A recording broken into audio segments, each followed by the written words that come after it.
Michael Roschlau. I'm a strategic advisor with the Canadian Transit Heritage Foundation. And I think, as Andrew mentioned, formerly in my previous life, before I retired 9 years ago, was CEO of the Canadian Urban Transit Association, affectionately known as CUTA, which is the Canadian counterpart to APTA, or the American Public Transportation Association in the US. And I think there was a bit of a challenge on the promo for this evening about the 4 images on the title slide here.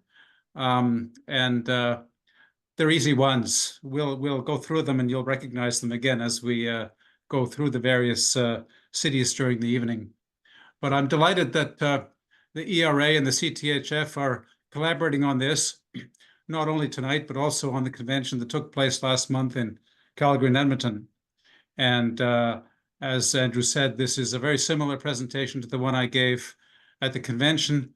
There are a few additions in here, thanks in part to Yuri Mahler, who contributed a few images that are going to be shown tonight as well. So hopefully we'll keep you entertained and give you a pretty good cross-section of what's happening with electric transit in the country, on tracks, on rail, that is. So just a few words about the foundation.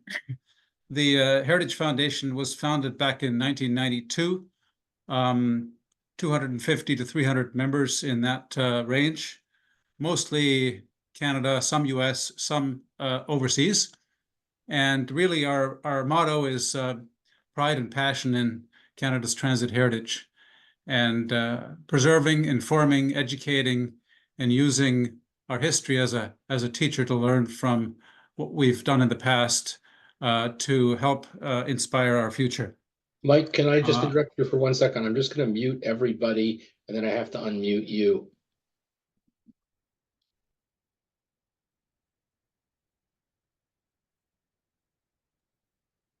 I've unmuted myself again. Is that okay? That's good. Yeah. All right. Thank you. So some of the things that we've done recently is back in 2017, Canada celebrated its 150th anniversary of Confederation. And there was quite a campaign that we engaged in collaboration with the CUTA Urban Transit Association in celebrating that and the contribution of public transit to the development of our urban communities over 150 years. There was a whole image campaign, as you see, from different decades through that 150-year time frame of how transit evolved and how it helped to shape our country and our cities and our communities. There's an e-bulletin, there's a printed bulletin, a magazine. There's a whole series of archives that are currently being digitized, again in collaboration with CUTA. Books that are published, including the history of electric buses, tires and wires, basically trolley buses. That was published a number of years ago. A book on the 100th anniversary of the Toronto Transit Commission that came out in 2021, which was their 100th anniversary. The Street Side Guide that's published every 2 years, which is a complete compendium of all public transit vehicles in the country. Buses, trains, everything is in here, very meticulously prepared every second year. And an upcoming book that'll be out in the next few months on the history and the story of Toronto's original subway trains, the G trains, as you see, the original red rockets in Toronto. So keep your eyes out for that. And maybe Doug Shields, I know you're on the call. If you could perhaps put the website into the chat at some point this evening, people will know where to find us and where more information is available. The one thing I think we have in common with ERA is that we're a virtual organization. Virtual in the sense that we don't have a physical office, we don't have a museum, we don't have a collection of vehicles, and we're basically an umbrella group that is meant to unify all of the local groups across the country, nationwide partners, and a number of them appear here on the screen, from the Transit Museum Society in British Columbia, through Alberta to the Halton County Radio Railway in Ontario, and Expo Rail in Montreal, just to mention a few. So with that, it gives you a bit of a profile of who the CTHF is. And as I said, we're delighted to be able to collaborate with the RA on tonight's show. So the scope and my intent here really is to do a Canada-wide survey of the currently operating electric railway systems, all of which are urban. And I'm not going to be talking about cities that had streetcars 50, 60 years ago, abandoned systems. I'm not going to be talking about buses.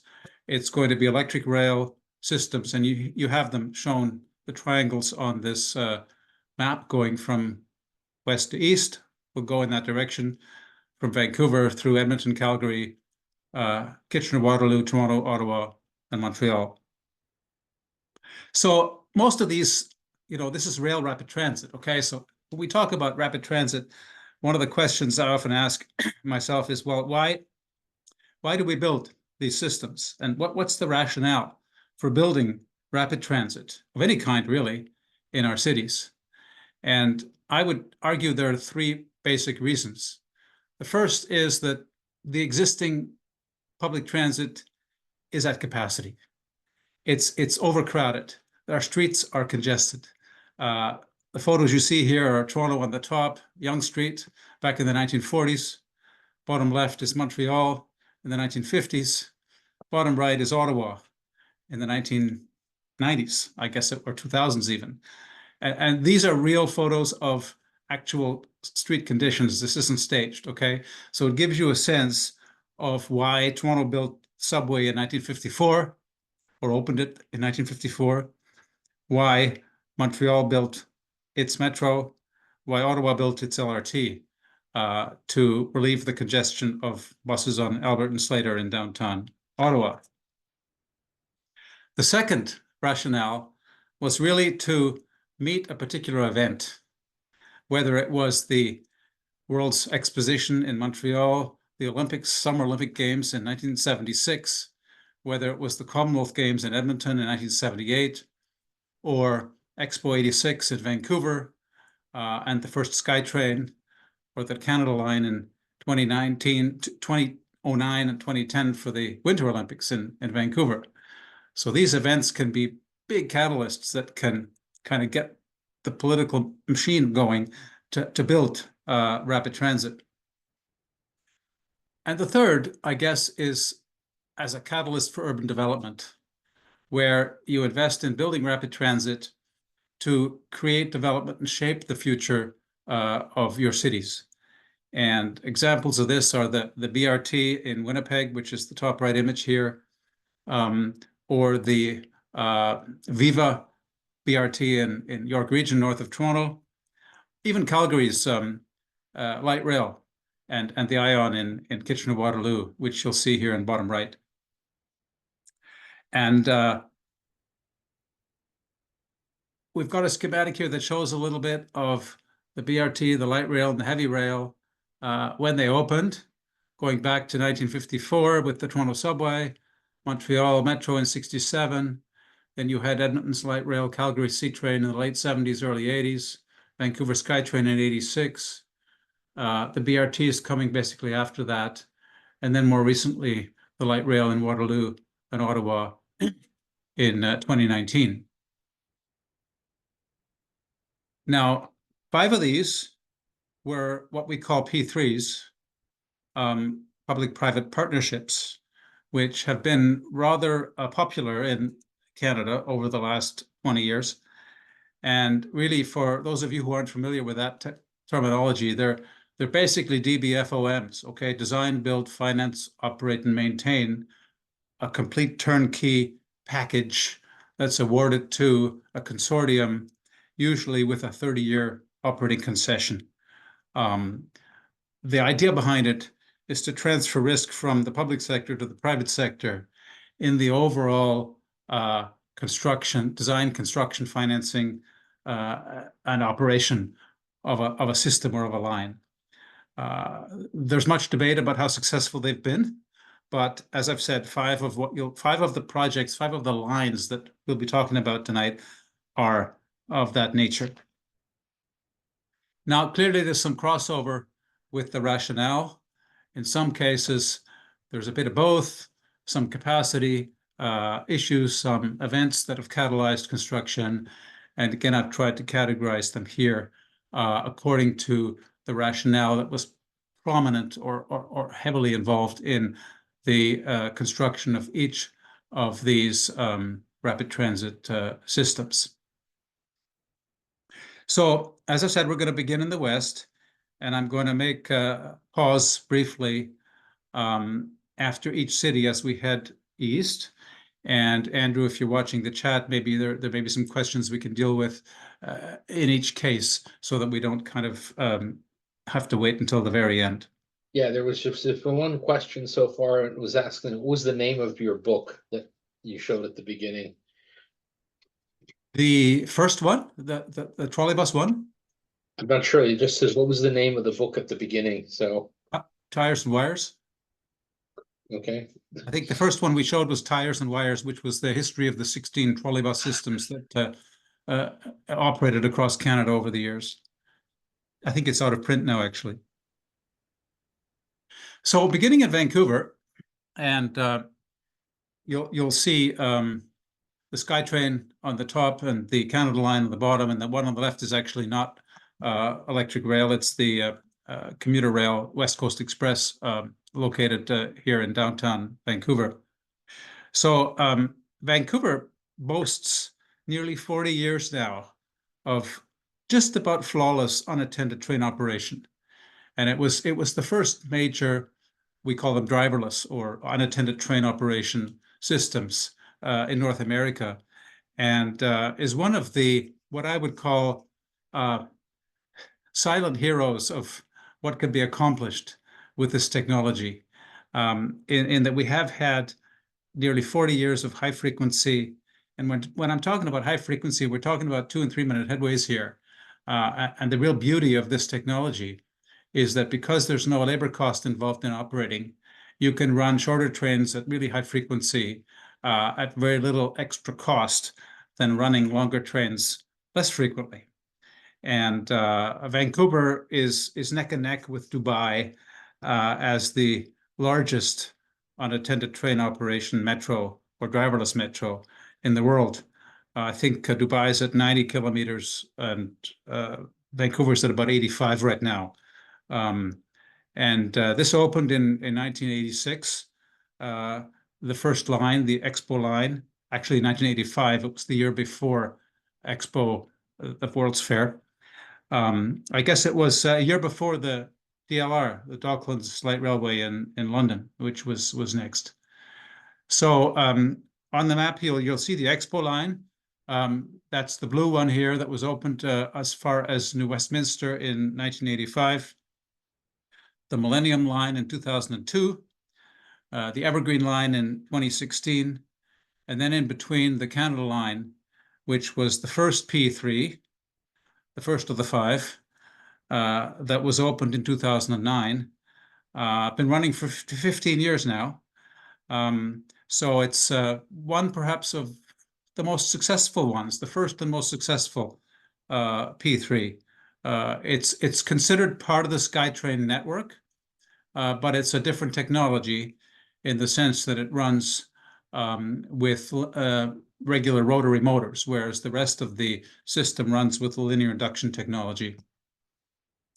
And what you see here is pretty much what we have running today. The segment down here in the lower right-hand corner in Surrey is under construction, an extension out towards Langley.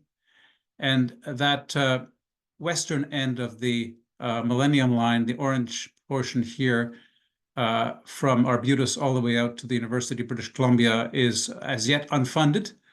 But I think there are some promises in the election campaign for tomorrow's provincial election that there may be funding coming, or at least being promised, for that final leg of the SkyTrain out to UBC, which is a very high-density university trip generator.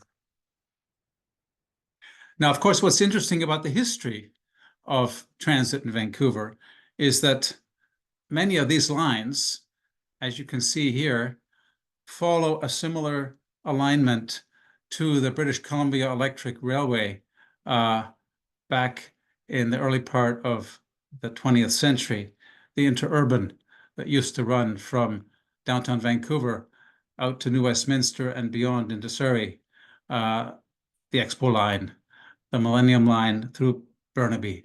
We learn from our history, and oftentimes the paths that were trodden in previous generations are still the ones that make most sense in terms of developing our future transportation networks. Now, the SkyTrain back in 2020 carried 75 million trips a year. What you see here is one of the original Mark I units, which are basically the same as the Toronto Transit Commission's Line 3 or Scarborough RT, which has been closed now for over a year, and the Detroit People Mover. Same technology, same cars. I believe the Toronto cars are being sold to Detroit, actually, which they'll be using either as replacements or additions or spare parts. And so this is the bridge that crosses from New Westminster into Surrey. Well, here you see two types of electric transit technology. Our partner in BC, the Transit Museum Society, has a fleet of historic buses, including some trolley buses, this one being a large Brill. And I guess it was last year that Vancouver celebrated the 75th anniversary of trolley bus operation in the city. Another view here of a Mark I train at Commercial and Broadway station in the early years, with a newer generation trolley bus in the picture underneath the guideway. And here's a Mark II train on the Millennium Line in Burnaby. And another Mark II here approaching the Main Street Science World Station in Vancouver. To Mark III at the same location. So in the not too distant future, the Mark I's will be phased out as they get more new trains in that are, as you can see here, articulated into four-car units that are far more modern and far more flexible than the old ones. Now, one of the interesting things, talking about history, is that when the initial line was built back in the mid-'80s, what they did in downtown Vancouver is they used an old tunnel, the Dunsmuir Tunnel that was built for the CPR in 1931 for the initial SkyTrain line, saved having to dig anything, saved having to bore any tunnels.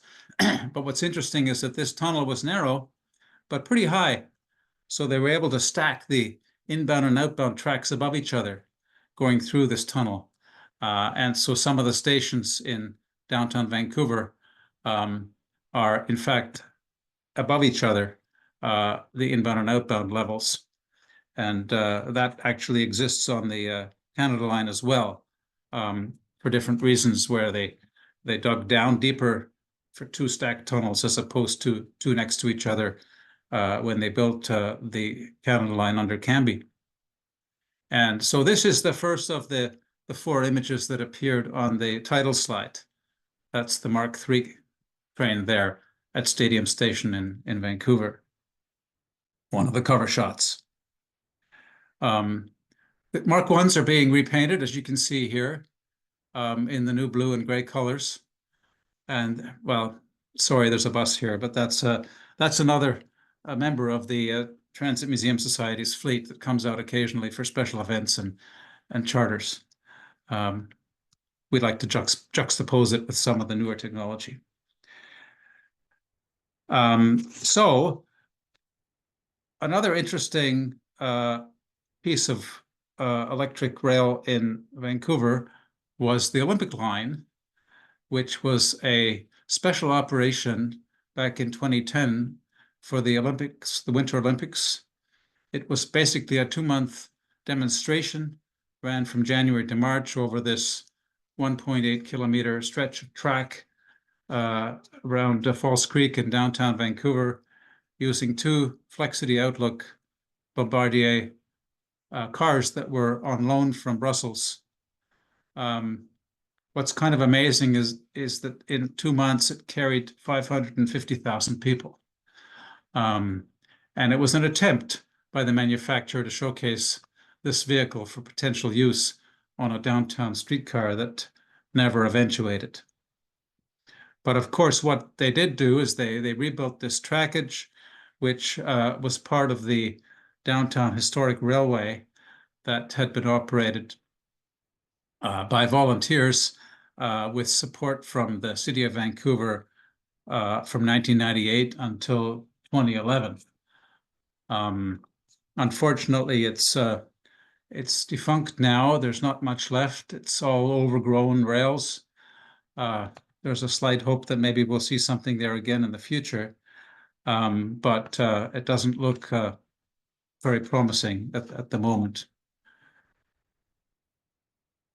What does operate in Metro Vancouver is the Fraser Valley Historic Railway in Surrey, which again is on part of the original alignment of the interurban. They have 4 interurban cars, original ones, one of which is the one you saw previously here on the downtown railway, which is now out in Surrey. They have 1207, 1225, 1231, and 1304. I believe it operates seasonally on weekends over about a 7-kilometer line. But there's no overhead wire, so it operates with a trailer generator, as you can see in this picture, thanks to Yuri for these ones. That pretty much completes my segment on Vancouver. So I don't know if somebody from out there wants to add something or if we have any questions in the chat. We haven't had any questions about Vancouver, so I think we can move on. Okay. Well, I'm going to move on to a rather interesting little place, which is the smallest of the operations in Canada. And it's not rapid transit by any means, but it's the city of Nelson, which is located in the Kootenays, the very southeastern corner of British Columbia, and operates a scenic lakeside streetcar for about 6 months of the year, every day. So it's quite a regular operation. It's a 2-kilometer long line. It's been running since 1992, runs on a half-hour headway from May to October, and has 2 cars in the fleet.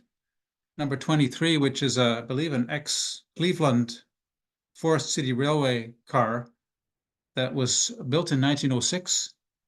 The other one is a Bernie, number 400, which you can see here in the car barn, built for the British Columbia Electric Railway, BCER, in Victoria in 1921.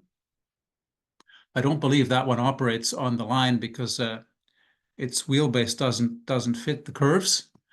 And I've never actually been there to see this operating, but the one time I was there last year was the weekend before, and they were out preparing the track with this little yellow speeder tram here on the left. So people were out and about, but there was no regular service at that point.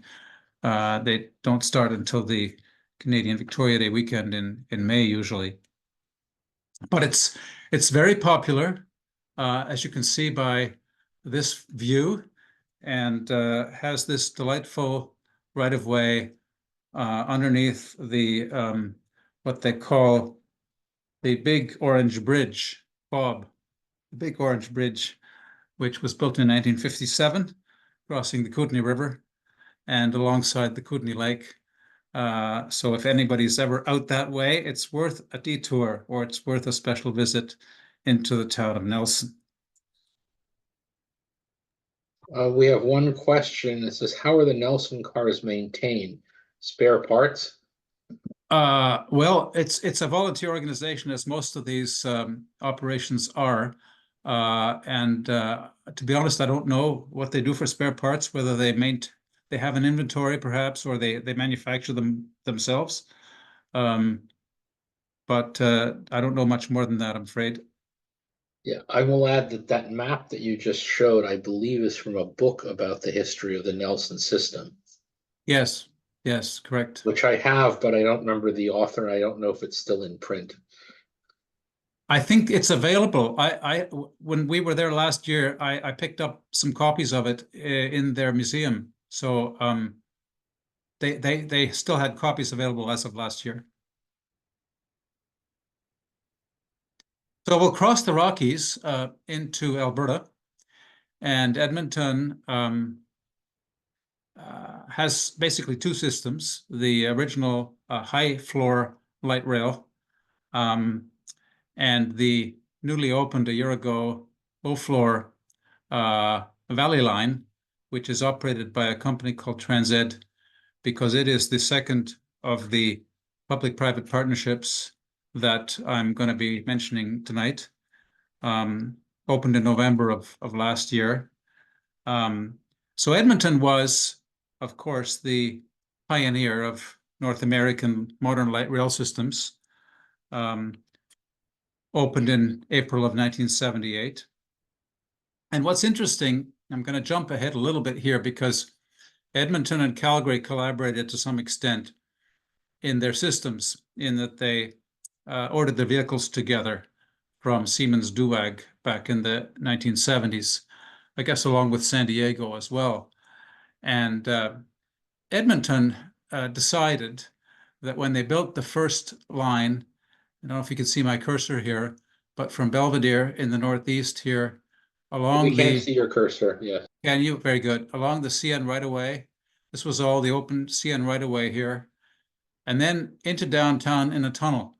So there were underground stations built as part of this, and then extended over the years right through downtown to the edge of the river valley.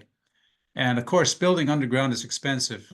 So the contrast between what Edmonton did in building this underground segment here in the downtown map and what Calgary did, which was to dedicate an entire street, 7th Avenue in downtown Calgary, to above ground light rail, was really day and night.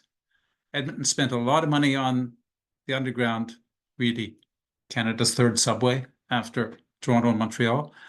And Calgary was able to expand its system so much more quickly in the ensuing years and build a much more successful light rail network because it hadn't blown away so many dollars on underground. Now we're going to come back to that in a few minutes, but it took a long time for them to get to the river valley, to then build a brand new bridge across this segment here, which is the river valley, and then back into another tunnel under the University of Alberta, which is a very deep station, and then finally get back out of that tunnel to health sciences.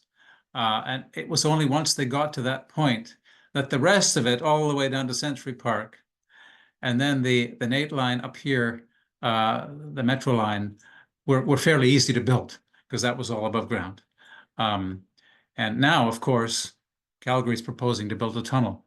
But we'll get back to that in a minute. It's an ongoing saga.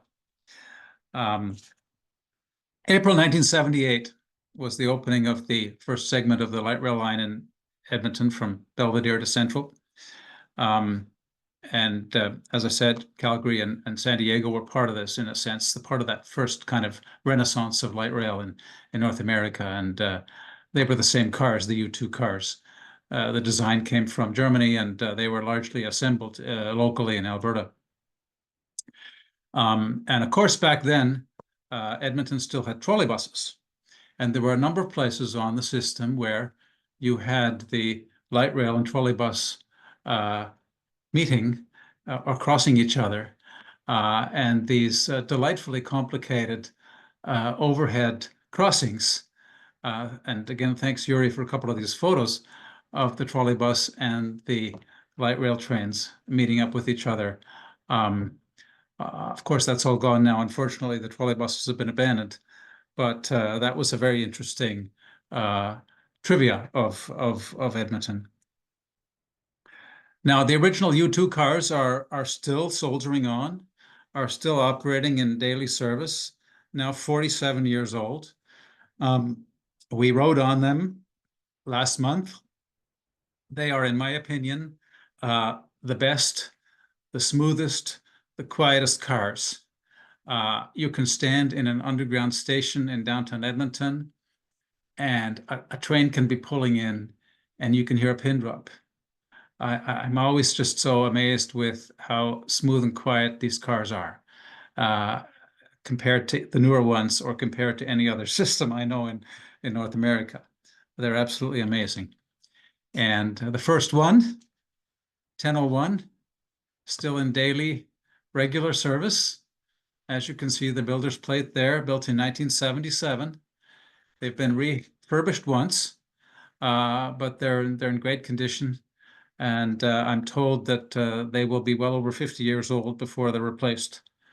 The replacement cars have not been ordered yet. They run in up to 5-car trains at peak times and when special events are on.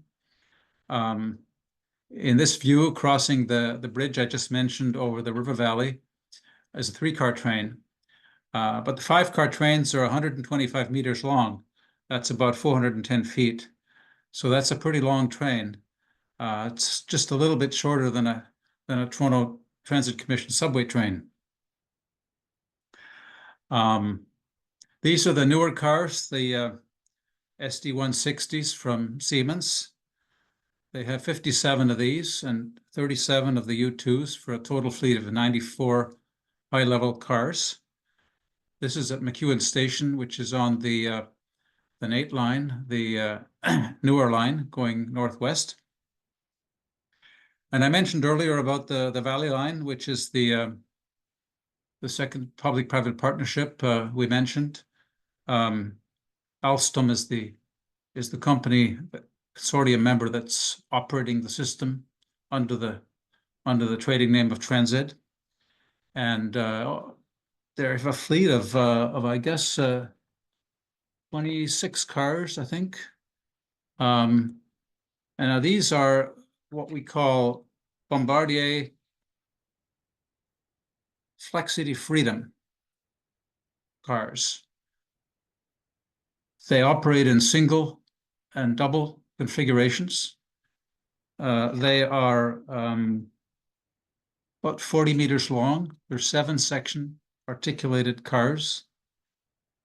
And the line is 13 kilometers in length with 12 stations. They alternate single and doubles. They don't have enough in the fleet to run everything with doubles, so you never know. They could be alternating or two of one and one of the next. There's really no rhyme or reason. I asked one of the operators and she said, "Oh, well, it's whatever comes out of the yard." So there you have it. This is at 102nd Street, which is the downtown terminus of the line that's currently operating. And there's a western segment that is under construction. This is at the one elevated station on the line. Davies Station with a large park and ride lot and bus interchange. And that's entering the small tunnel. There's a short tunnel that goes around a curve between downtown and the new bridge that was built to cross the river valley, which you see here. It's really quite a lovely line. So there's a western extension. Actually, here's another nice view of the train coming around a curve with the city skyline in the background. This was actually taken on our convention last month. We were blessed with absolutely gorgeous warm summer weather, great sunshine. So the western portion of this line, which will extend beyond the current terminus downtown out to West Edmonton Mall and beyond, another 14 kilometers and 16 stations, is not a public-private partnership, but rather is being managed by the city directly. And what's interesting is that it's going to be a different fleet. They've ordered 40 low-floor cars from Hyundai Rotem, which are supposed to be delivered next year. And the dilemma when I scratch my head is, okay, this is going to be one through operation with a fleet of Bombardier cars and a fleet of Hyundai Rotem cars. This part is operated by a private company, Alstom, and the other part hasn't been decided. So here's some of the construction views of the extension towards the west. And so nobody yet quite knows how this is going to operate.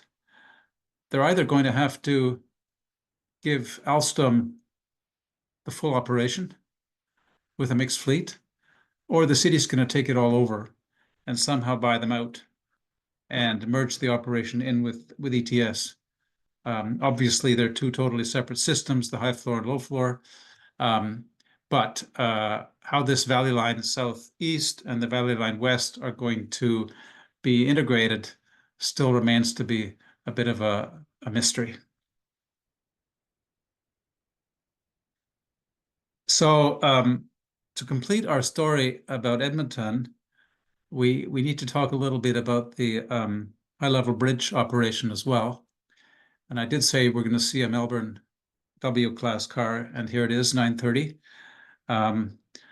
There is a seasonal operation from downtown Edmonton that crosses the high-level bridge nearby to the light rail bridge over to the south side of the river valley.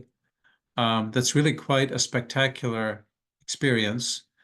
They have 3 cars that are used on this line, which are part of the Edmonton Radial Railway Society's fleet, one of which is the Melbourne 9:30 that you see here at the downtown end of the line.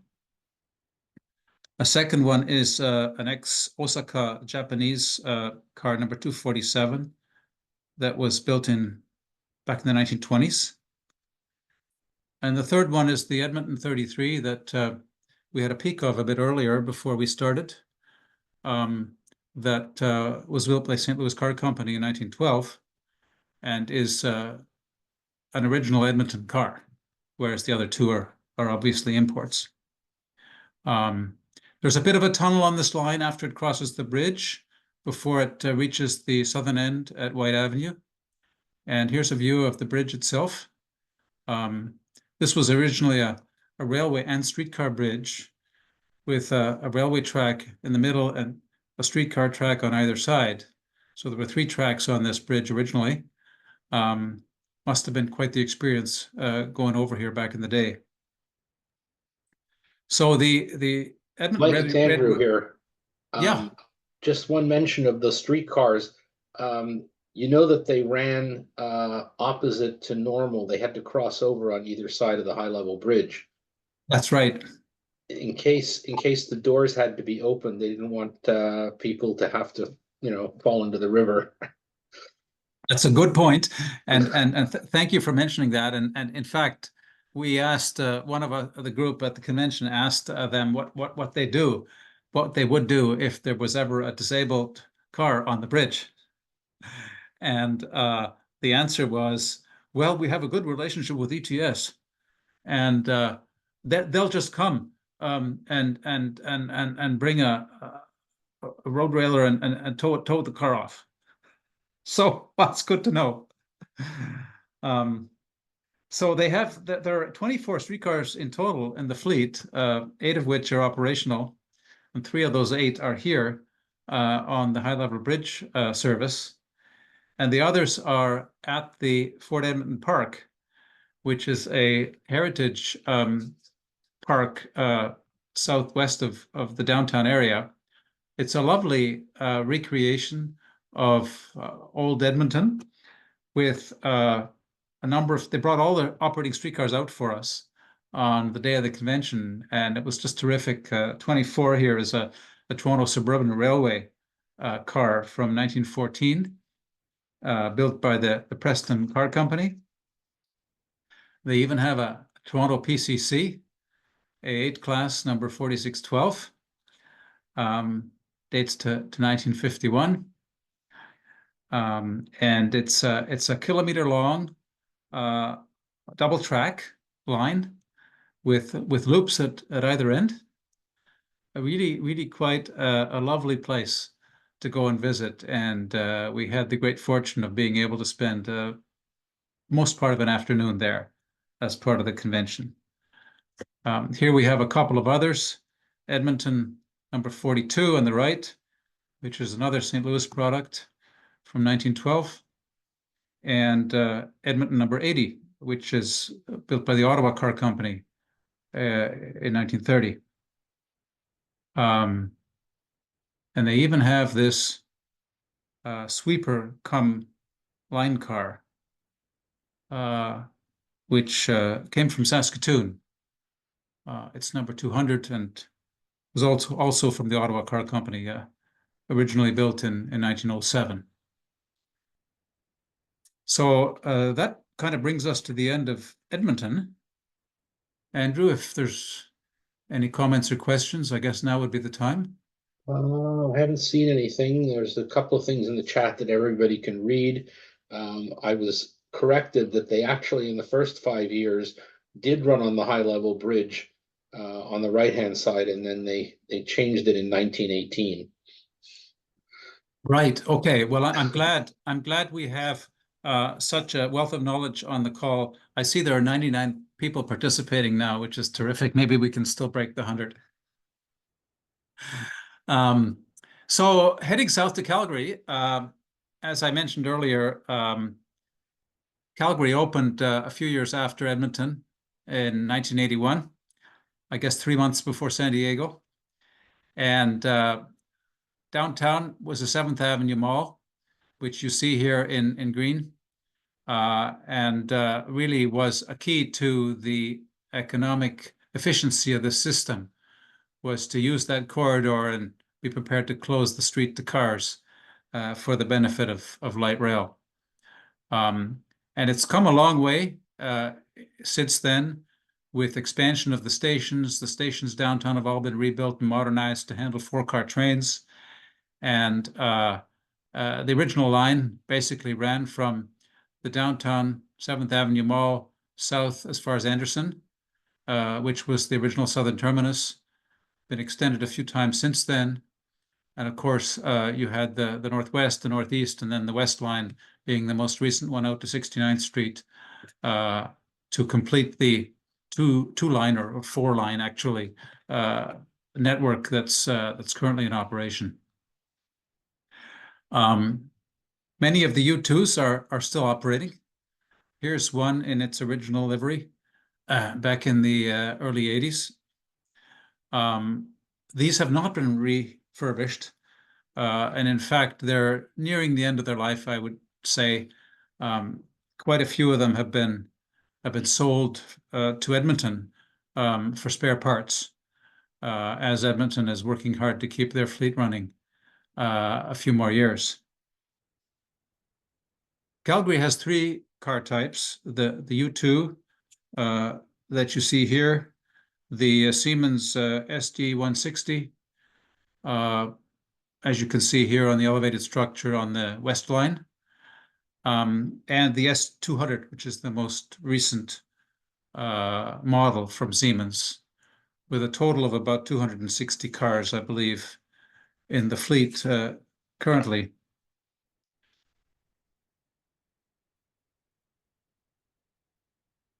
Here's a view of the new tunnel segment underneath the City Hall Library with a Siemens S200 on the left and an SD 160 on the right.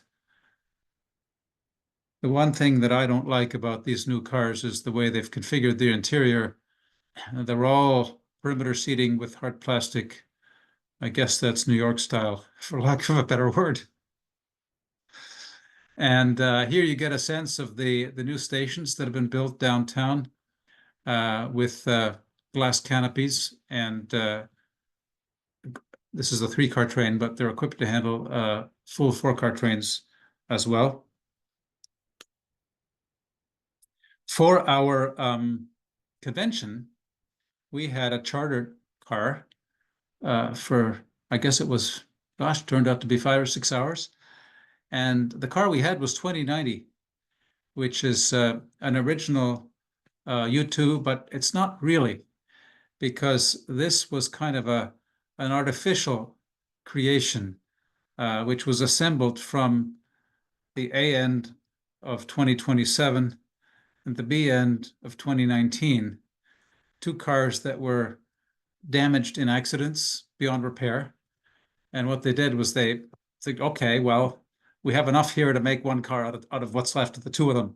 So 2090 was the product of that, and it was the car that we had for our charter, which was quite delightful. And they were exceptionally accommodating, running in between regular service on the entire network, making photo stops pretty much wherever Yuri wanted. So we had a terrific host. One of the trainers was operating the vehicle for us that day, and just about accommodated everything we would have liked. So some of you may have heard about the Green Line. Now, the Green Line is the next addition to the C-train network, but as was the case in Edmonton, the decision in Calgary was made as well to shift to low floor. So while the legacy networks in both cities are high floor, the new lines, the Valley Line in Edmonton and the Green Line in Calgary, will be low floor. So totally separate and segregated from each other. And the Green Line is a bit of a controversy right now. The original concept was to run a southeast segment from where my cursor is here into downtown and then underground through the CBD with 3 underground stations, and then emerge to cross the Bow River and go up directly north to 160th Avenue, with a potential extension to the airport, which is about over here. This has been in the planning for quite some time. The total length of it would be 46 kilometers in 4 phases. The initial phase from Shepherd, which you see on the right-hand side here, phase 1, from Shepherd in the southeast up through the city center to Eau Claire, which would be just before crossing the river. The second segment would be going north. The third would be further south to Seaton or Eau Claire, and then the 4th segment to the airport. Now, this is way off in the future. But cost escalation being what it is, and politics being what they are, there's been quite a bit of back and forth on this in recent years and months. And back when we were there in September, an announcement had been made by the provincial government that they were going to withdraw their funding because the city had truncated the line even further to run only from Ogden to the downtown because of the cost escalation. And the province said, well, no, if that's all you're going to build, then it's not worth it, and we're not going to contribute financially. So there's been a lot of back and forth in the meantime. And the most recent announcement, which just came out yesterday, or I guess a couple of days ago, this was the truncated portion, actually, that they were going to suggest, was that they've agreed to build from 4th Street all the way to Shepherd to maintain the jobs that have already been created, to maintain the order for 28 light rail cars that were placed quite a while ago. These are Urbos 100s from CAF in Spain, but not to build the tunnel. And the province has really come in saying the tunnel's too expensive, we can't afford it, but we definitely want to build all of this phase one into downtown. And as is outlined in red here, AECOM has been tasked with developing a new alignment for downtown that will be either at grade or elevated. So that's the latest on the Green Line. If anybody has a crystal ball, we can have a look at what might happen or might not happen with this line. But my guess is that this segment will get built. What they end up doing downtown remains to be seen. But needless to say, there's ongoing tension between the mayor and the provincial premier on this. There's federal money involved as well, of course, so it's a complicated situation with many balls up in the air. And not to be outdone, Calgary does have a small heritage operation as well. This one being at Calgary Heritage Park, which is another pioneer sort of village south of the city. They have two Calgary streetcars that are really replicas. They're not original cars, but they were built from parts from original cars. And they're operating really as a shuttle between the entrance to the park and the parking lot. So it's a free service that you can ride without going into the park. And again, when we were there with the convention last month, we had our own little special trip up to the barn and visit into the barn and a bit of a personalized tour of their little line. I think those may be members of our convention there in the photo. Michael, you might want to mention to people who don't know the unusual doors in Calgary. Yeah, they are kind of unusual the way they were angled on the front corner of the cars. I'm not really familiar with the rationale behind that. If anybody can fill in the gap on that, certainly more than welcome.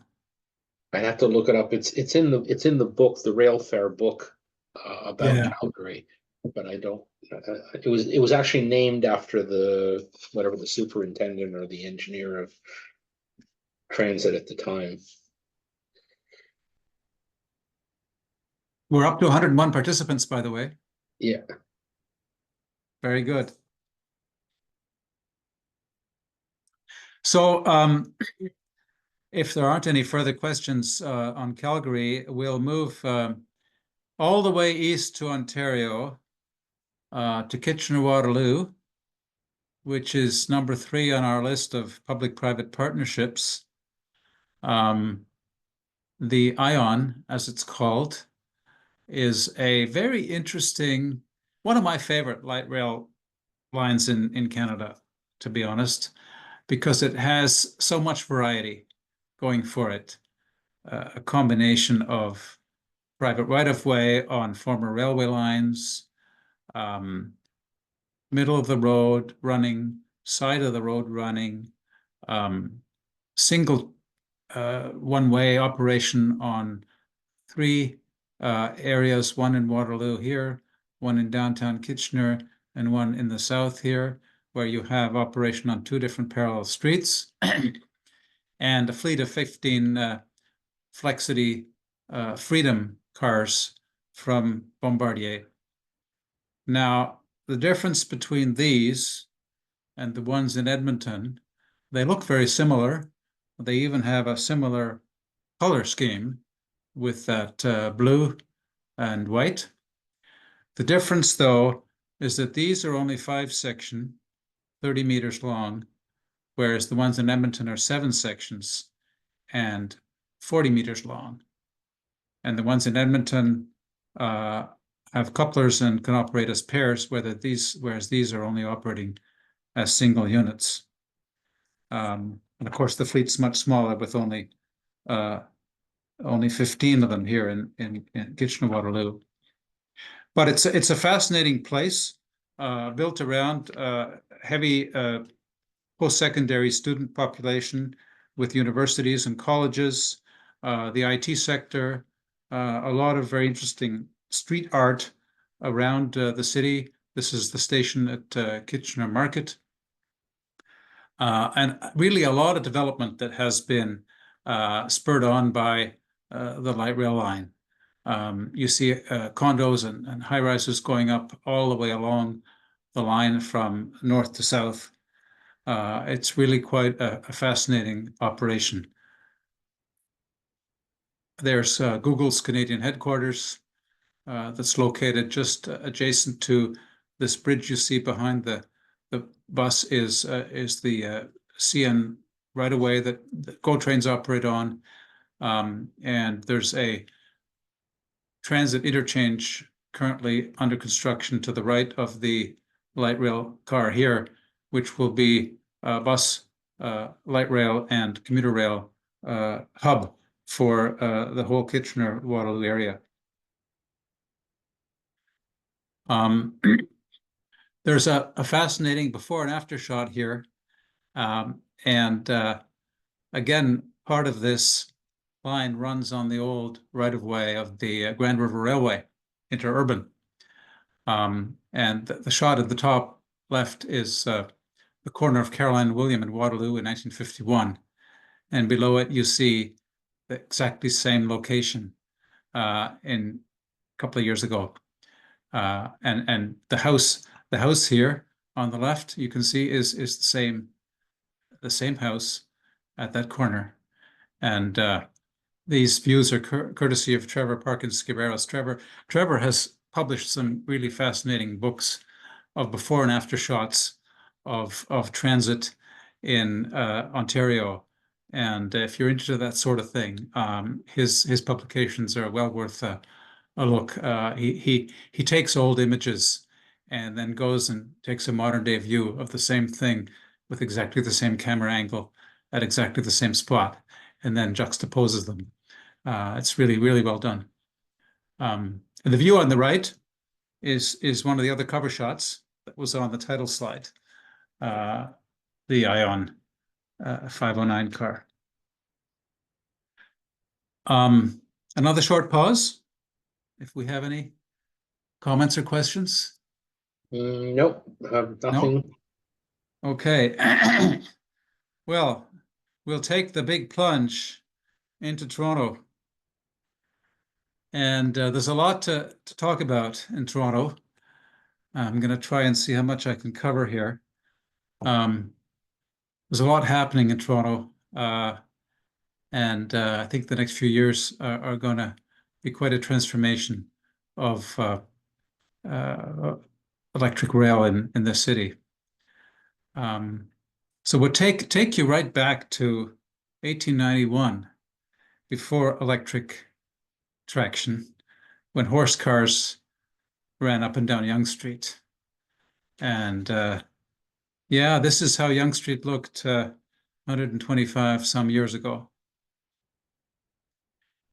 And this is how the corner of Yonge and Eglinton looked in 1919. Yonge and Eglinton, I imagine some of you have been there. It was the original northern terminus of the Yonge subway that opened in 1954.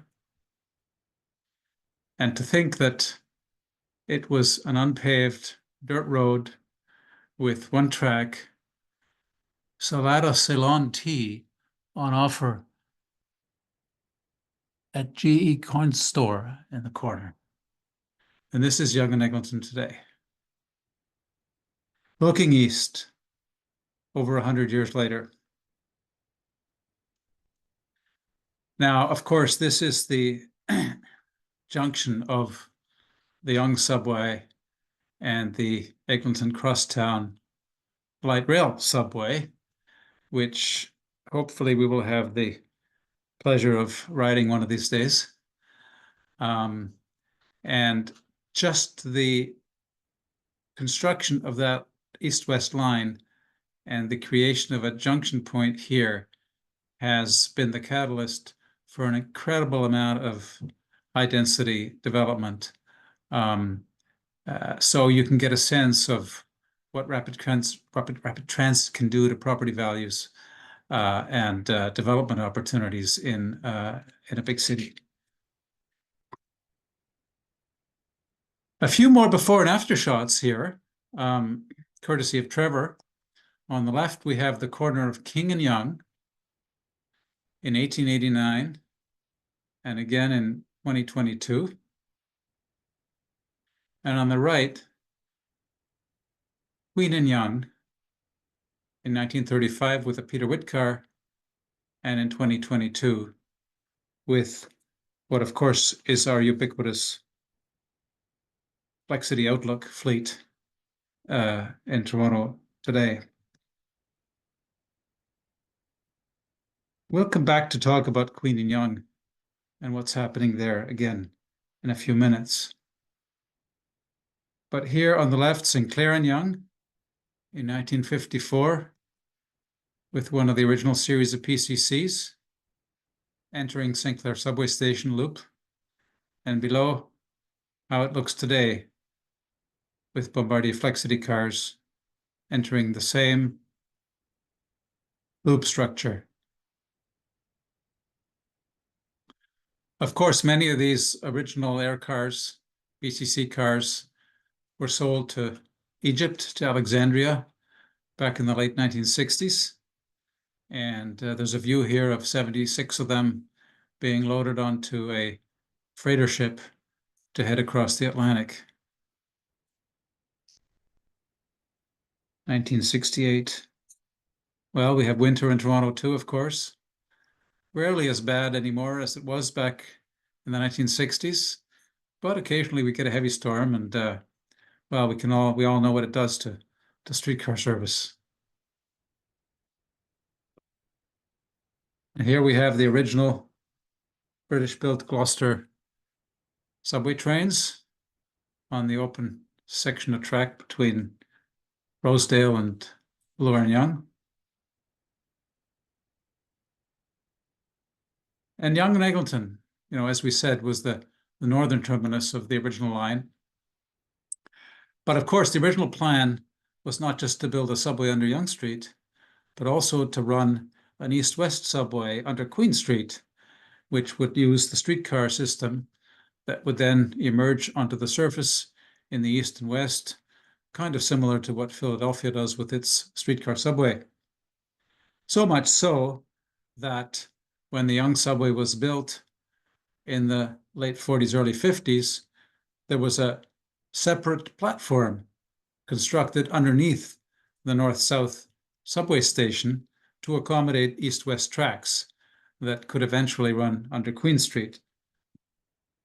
Now, this has never been used, but we do have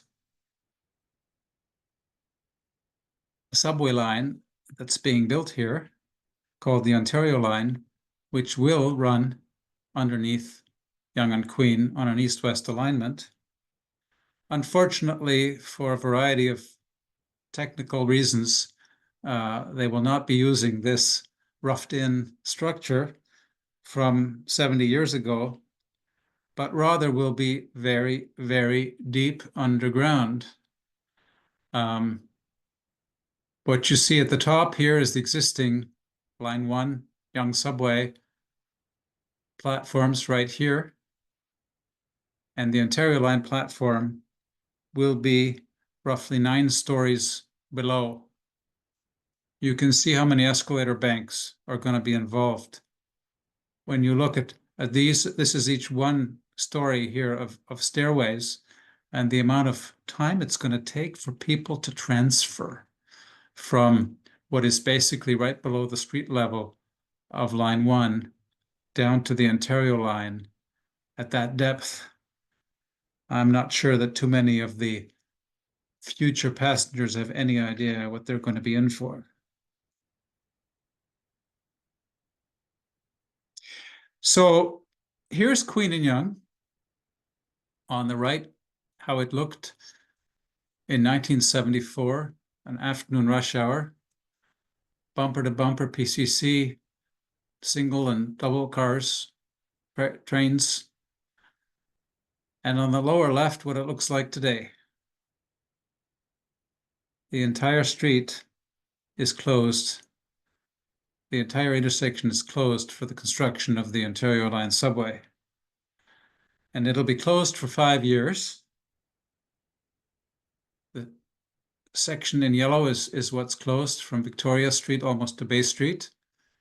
And the 501 streetcar route will be diverted, running westbound on Richmond and eastbound on Adelaide as per the green arrows. That's not actually running yet as of today, because when they closed it a year and a half ago, they hadn't completed the track installation for this diversion. So the Queen Line has actually been split into two halves, east and west of downtown, and only just in the last couple of weeks, they've been joined up again. But they're running south on Church, along King, and north on Spadina, actually, over here, until the rest of the track connection is complete, which is fairly close. It's going to happen before the end of this year, but it just makes the trip that much slower and that much longer to get across the city on Queen Street. I'll just make a comment. It's interesting because tracks existed for years on Richmond and Adelaide, including overhead that was up there. Even though the streets were one way, they still had the double tracks in, and it was only, I'm not sure exactly how recently, that they had actually pulled out some of that trackage. Yeah, and it was the section on York Street that I think was the biggest issue, which had to be rebuilt. Oh, And York Street is actually one way northbound. So true. the segment here between Queen and Richmond had to be made two-way in order to allow for this operation to be introduced. So I suspect it's probably a matter of weeks now until this is complete and they can start operating along Richmond and Adelaide. Now, the Ontario Line, which you can see on this map here, is the fourth of our public-private partnerships, P3 projects in Canada, and is going to be called Line 3, which was formerly the Scarborough RT. It has a combination of tunnel through the downtown. It starts at Exhibition, which is a combined station with GO Transit above ground, goes into a tunnel diagonally up across King and Bathurst to Queen and Spadina, underneath Queen Street all the way over to almost Sherbourne, then cutting south and coming out of the tunnel to cross the Don River to an interchange station at East Harbour with the GO trains, and then heading north on an elevated structure together with the GO trains and the Via trains, all one right away, to Gerrard and Carlaw, where it then goes back into a tunnel, heading north to interchange with the Line 2, Bloor Danforth at Pape, and then further north coming out onto a new bridge crossing the Don Valley, serving high-density communities in Thorncliffe Park and Flemington Park, and finally connecting with the Eglinton Crosstown at Don Mills and Eglinton. So it's a very crucial connection to very many parts of the network that I think will be highly successful once it's complete. It will be operating similar to the Vancouver Canada line in the sense that it's a P3 and that it's going to be using driverless unattended train operation vehicles with platform edge doors. In the consortium is Hitachi, who's going to be building the rolling stock, and I believe Transdev is the company that's going to be operating the service. Just as proof that construction is underway, here's a shot of exhibition station under construction, and a cross-section of the joint corridor with the GO trains and the Ontario line track on the left. This is currently a 3-track main line. It's owned by Metrolinx for GO trains and Via.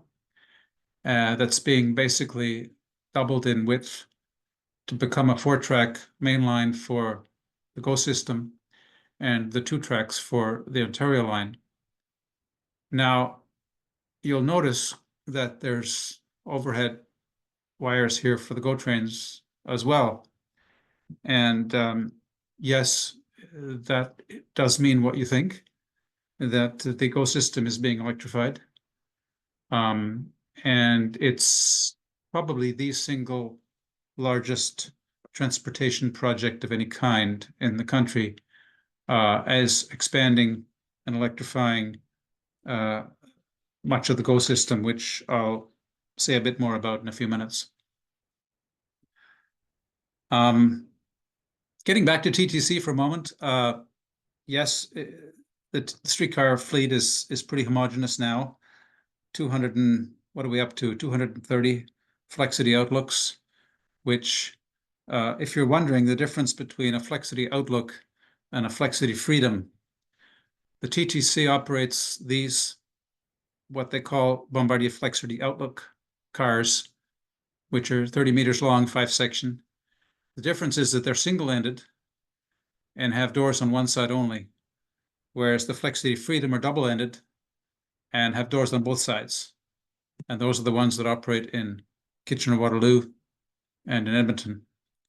And will also be operating on the Eglinton Crosstown line in Toronto. Someone asks, have all the lines in Toronto been converted from trolley pole to pantograph? Aha, good question. Almost. I think there's just one little bit left. If my memory serves me correctly, and I've been out of town for a while, but I think that it's just the one section of the Harbourfront line that's left. I may be wrong, but I think we're about 95% there, if not 100% now. And it's been a gradual conversion. All the cars still have both pantographs and poles. Even the new ones that are currently being delivered, the 60 additional cars have both pantographs and poles. But I suspect the poles will be removed at some point. The other question was, how is work at home affecting downtown Toronto in terms of capacity, ridership, etc.? Yes, we're suffering. We're suffering an awful lot. Just to give you an idea, even now, the office occupancy in downtown Toronto is hovering at about 70% of pre-pandemic. And that's an average, weekday average. It's about 80% on Wednesdays and about 35 to 40% on Mondays and Fridays. So there's been quite a heavy shift in terms of work from home, and that's had a big impact on streetcar and subway ridership. The TTC as a whole is probably sitting at about 75% of its pre-pandemic ridership now, but the buses are almost 100%, and the subway and the streetcar are still quite a ways down. I think the streetcars are sitting at about 60%. The result of that, of course, is that the service levels have been cut back dramatically. Most of the lines are running on 10-minute headways now, which used to be 3, 4, 5 minute, maybe 6 or 7 minute on some lines. The only ones that are better, I think, are St. Clair. Well, and I would say Spadina, except that Spadina is being run with buses right now because they're working on some track. The other question is, are any of the Peter Witts or PCC still in the fleet? Very good question. Here, The answer, as you see, is yes. There's a WIT, 4 CLRVs, 1 ALRV, and 2 PCCs that are part of the TTC's historic fleet. These cars are all operable on the property. The only problem is that they aren't equipped with pantographs, so they cannot currently operate under the existing overhead. How that will be dealt with in the future remains to be seen. I think the TTC had budgeted at one point for equipping them with pantographs, but I'm not sure where that stands currently. There's been a recent change in leadership at TTC, and this may not be the highest priority. For those that are interested in Peter Witts and PCCs and CLRVs and ALRVs, of course, there's a large fleet of all of those at the Halton County Radial Railway Museum, which operates on a portion of the old interurban right-of-way northwest of Toronto. So there's no shortage of these cars around. They will be preserved for forever, I hope. But hopefully we'll see them running again in Toronto someday as well.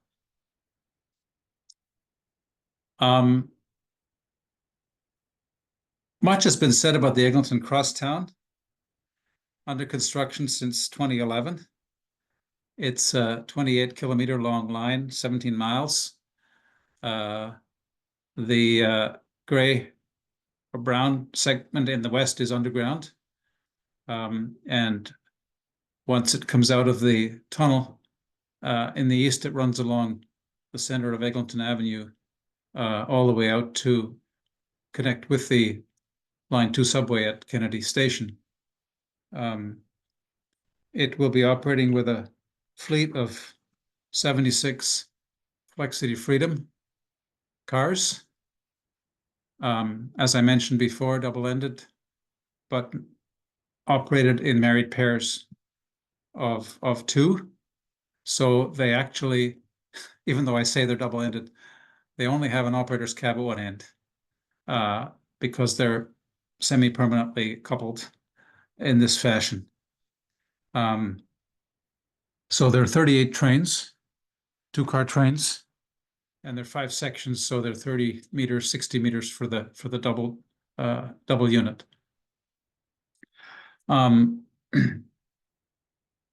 Somebody's probably going to ask, when is this line going to open?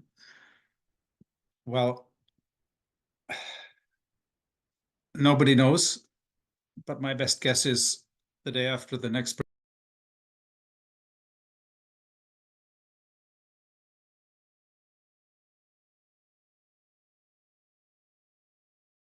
partnership in the true sense, because the TTC is the operator of the line. The vehicles were purchased before the consortium was established.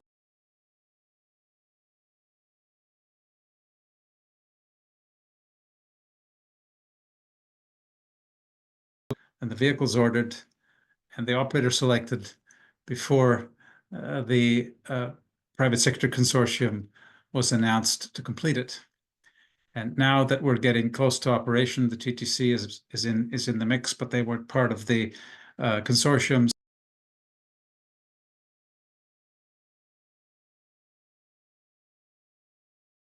Smooth and reliable fashion. So for those of you who don't live in Toronto, once it's open, it'll be worth another visit. Now, there's another extension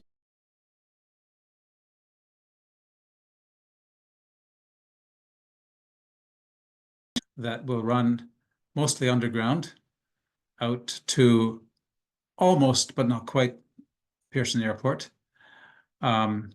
It's 8 kilometers long, 6.5 underground and 1.5 elevated section.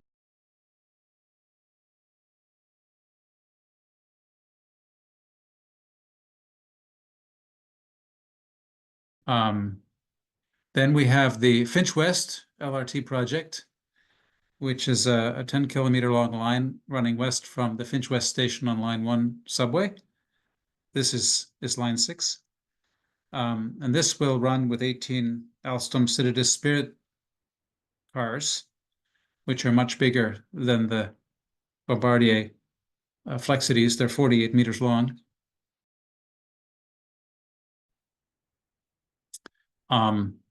This one's nearing completion as well, and there's a lot of betting going on as to which of these lines is going to open first. So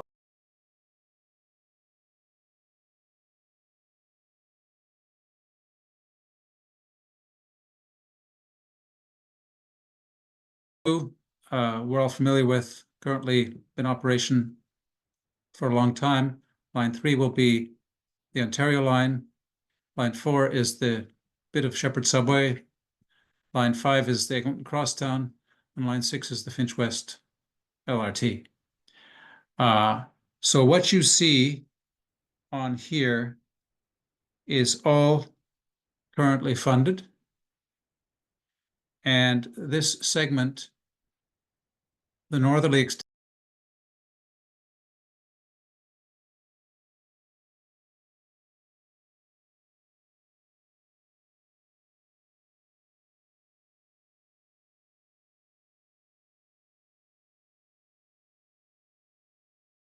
to see once these lines are operating.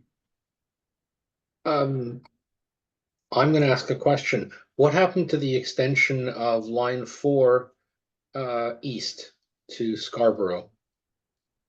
It's kind of on the drawing board, but it's not currently a priority. It's not currently been funded. And the same can be said for line 7, which is the easterly extension of the Eglinton Crosstown further east into Scarborough.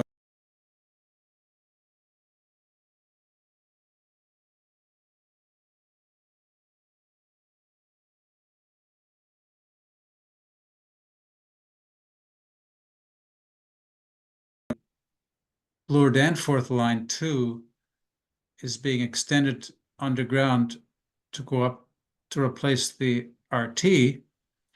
That tunnel will preclude line 5 from being extended further east because they would conflict, which means that any easterly line extension would have to be a totally separate alignment.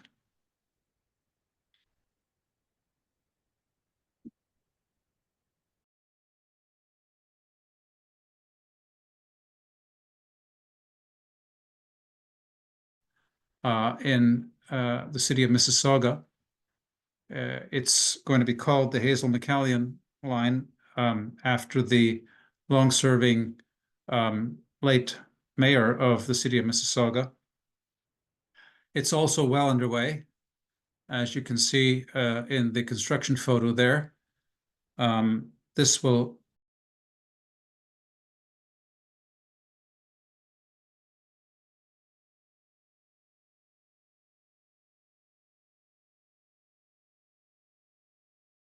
Port Credit GO Station in the south, on the Lakeshore line, connecting with the Milton line at Cooksville, going through the Mississauga City Centre, and then the rest of the way up Pure Ontario to Brampton.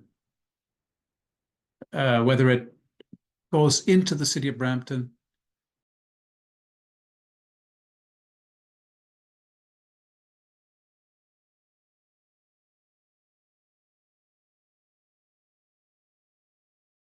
government. Now, I mentioned GO trains earlier, and well, the GO system dates back to 1967, when the first trains ran along the Lakeshore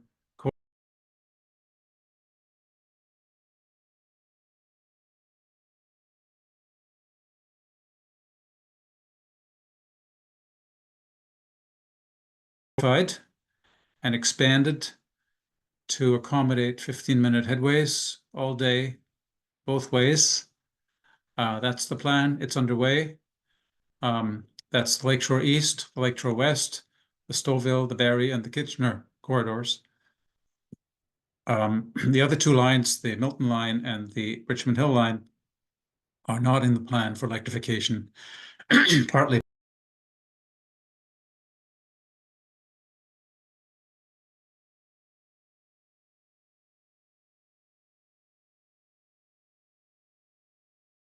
of course, is the complete rebuilding of the Union Station, which is well underway. They've been working on this for, well, gosh, be close to 20 years now. Complete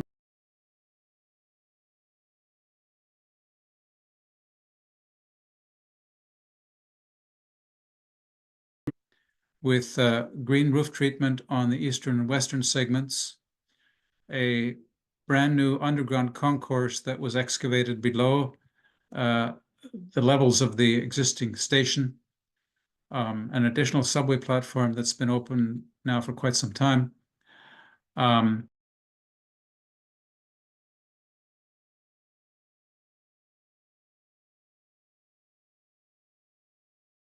Challenging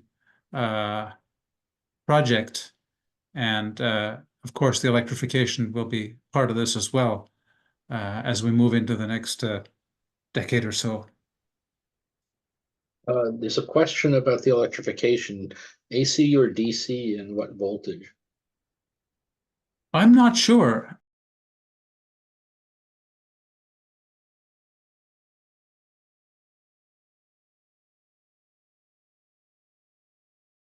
Fact, what they call the on-corridor expansion project for the GO trains, a lot of those decisions have been left to the private sector consortium to decide both the voltage and the type of train.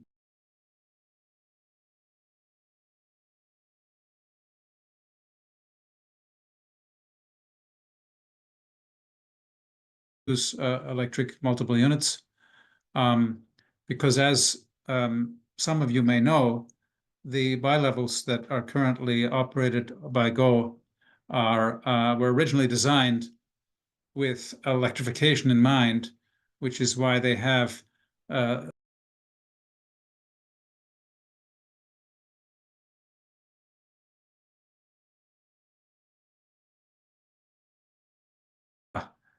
so I'm not sure that the jury is out on that one yet, although I wouldn't be surprised if the initial plan is to use locomotive haul trains just to simplify the conversion and use the existing fleet, and to eventually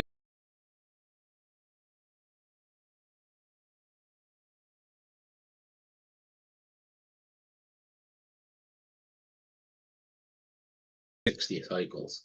Okay, well, thank you. That's great to know.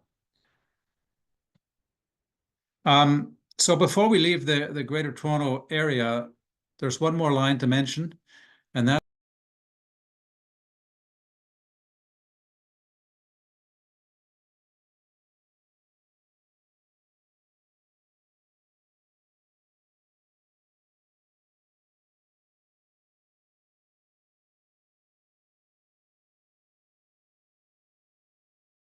in the west, about 14 kilometers in length.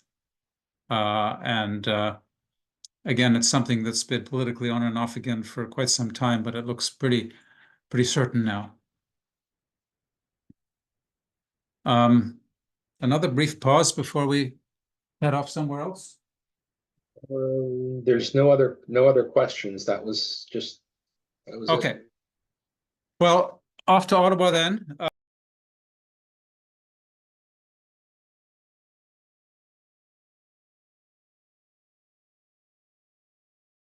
Running successful bus rapid transit system was converted to light rail on exactly the same alignment.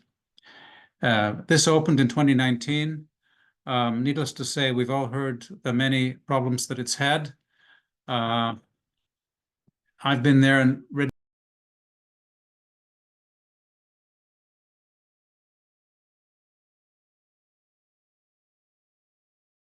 problems I think it's running fairly well now, but I'll knock wood that that's in fact the case. Here we see a double unit of Alstom Citadis emerging from the downtown tunnel.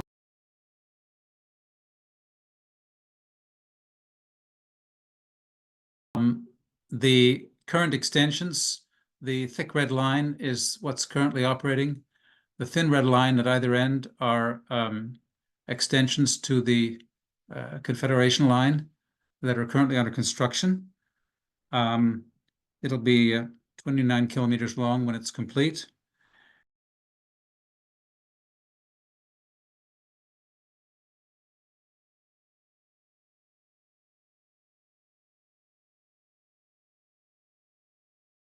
With diesel multiple unit on a single track alignment. It's called the Trillium Line, and it's been extended further south from Greenboro, which was the original terminal, down into southern Ottawa with a spur line to the airport. I think its opening is imminent. I'm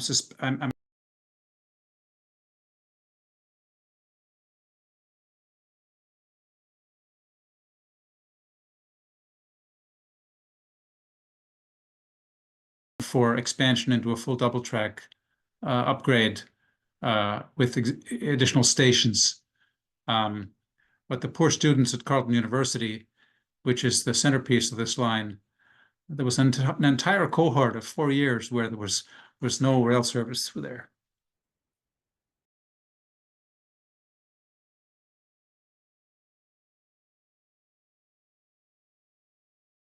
Change there between the intercity trains and the light rail. And we'll move into the final segment now of Montreal. And just to explain the logos on the screen,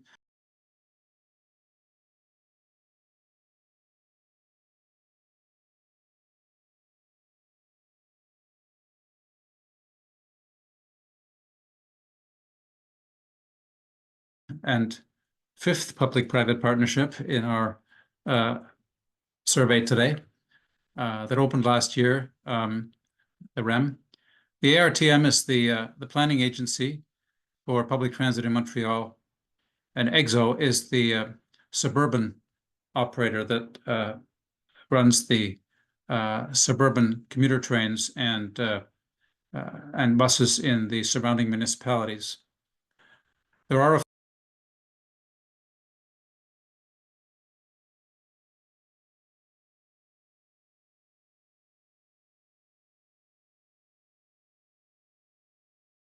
throughout. Here you can see the 4 metro lines, the orange, the green, the yellow, and the blue. And the light green, narrow green, is the REM that is being built as a public-private partnership. The segment that opened last year runs from Central Station south across the Champlain Bridge to the South Shore down to a terminal at Brossard. It uses the old Mount Royal Tunnel to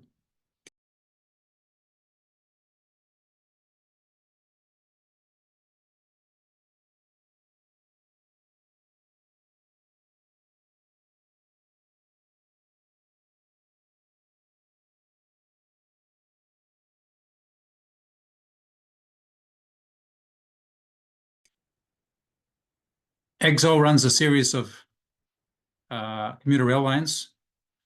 And I show this only to put into perspective the electric line, the de Montagne line, which is being converted into REM as we speak.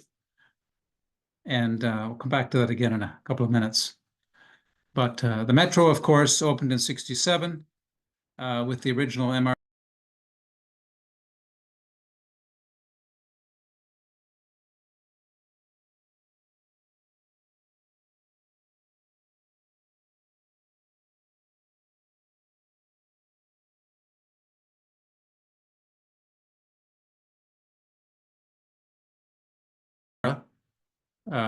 is that these trains operate on rubber tires.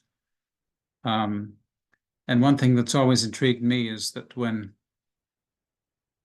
you go into the stations in Montreal, there's an interesting smell in the air that I've never noticed anywhere else, not even in any of the other rubber-tired systems in Mexico or Latin America or Europe.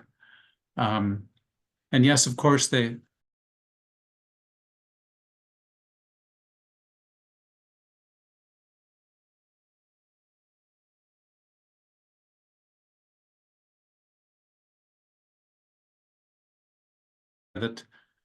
operates on the concrete slab. But what creates the interesting smell is the brake shoes, which are made of wood, and in order to lengthen their life, are soaked in peanut oil before they're installed. And hence they give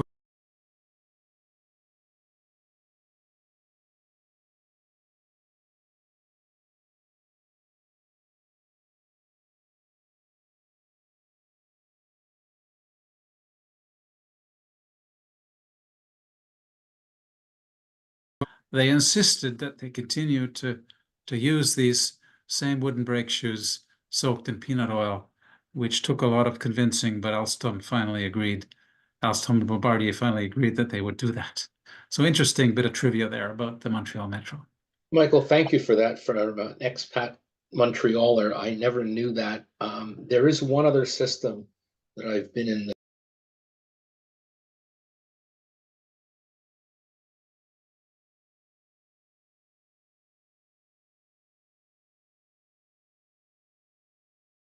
Seeing if they also use these same types of brake shoes. that Of might course, explain it.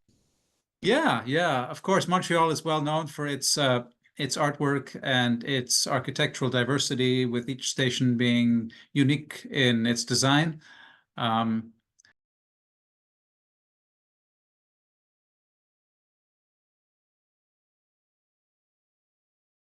Rail Museum south of Montreal, and was on display in 2017 at the UITP World Congress that was held in Montreal, which you see here, where they had a series of historical vehicles ordered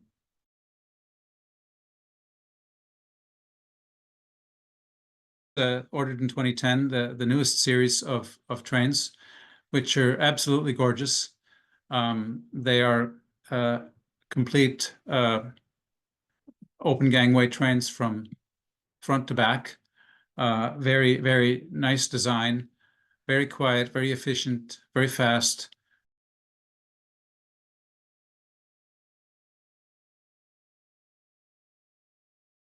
And one interesting thing about the tunnels in the original downtown segments is that the stations are always at a higher elevation than the track in between. So when you leave the stations, you descend down somewhat, and the train accelerates as you go downhill. And then approaching the next station, you go uphill a little bit, upgrade a little bit.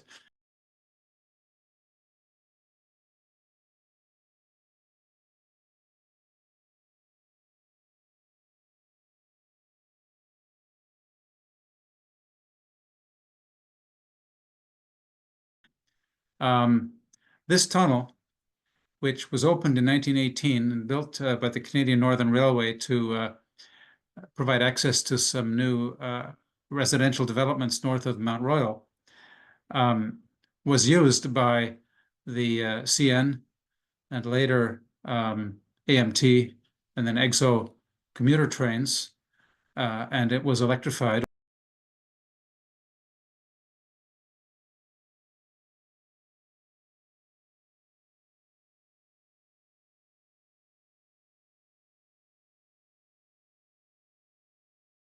Conversion. It's 5 kilometers long, and at quite a grade, quite an uphill grade. Here's a better aerial view of the whole central station. with the tracks coming in,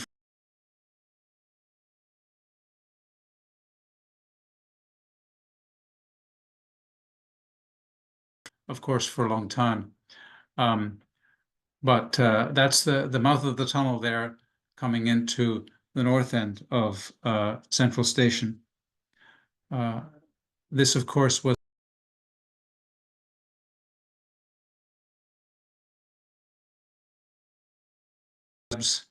and the EMU trains. The top two images were taken at Valroyal at the north end of Montreal, and the bottom two at the portal, the north end of the portal, coming out from the Mount Royal Tunnel. There will be a station here on the new REM. Well, the station's already there. So the last of these box cabs was retired in 1995, and one of them has made its way to the Halton County Radial Railway just outside of Toronto. Of course, they operated with more modern equipment for a long time. These Bombardier-built MR90 EMUs, and even had a short, small number of dual-mode locomotives that were used to bring in the Mascouche trains that operated into Central Station through the tunnel for a while. And I must say, I mean, the operation through this tunnel, and this is a view looking north from the looking up into the throat of the two tunnels, was quite an experience. I was there one time during a convention when we had I got a cab ride on one of these EMUs going up through there, and I was just floored going upgrade through this tunnel. We reached a top speed of 100 kilometers per hour, 60 miles per hour, going up through here. And it's long enough that you can crank up the speed quite well. On those trains, it was quite an experience going through there. Of course, when you're sitting in the train, you can't tell really how fast you're going because all you see is the tunnel wall on either side. But being at the front, being in the cab and seeing this, quite amazing. Now, they've taken out the center wall of this and made it one big tunnel for the new train operation. It should be pretty close to being ready. You know, as with all of these projects, there's a delay after delay after delay. But the southern part of the line opened last year, and this is coming out of Central Station heading south, with a train of Alstom Metropolis cars that were built in India. The entire line is automated, and it's hard to get pictures of it because there aren't many vantage points. You can see that one can ride the front of the train or the back of the train, and all the stations have platform edge doors. So, you know, it's hard to photograph at stations as well. Much of it operates in the center of a freeway going south on the South Shore after crossing the Champlain Bridge. Ladies and gentlemen, that's the conclusion of my cross-Canada tour. I may have gone over time a little bit, but I hope that by now you will have been able to identify all four of these cover slide images. And I'm more than happy to hang on and answer any questions that may have arisen or engage in any further discussions that you all might like.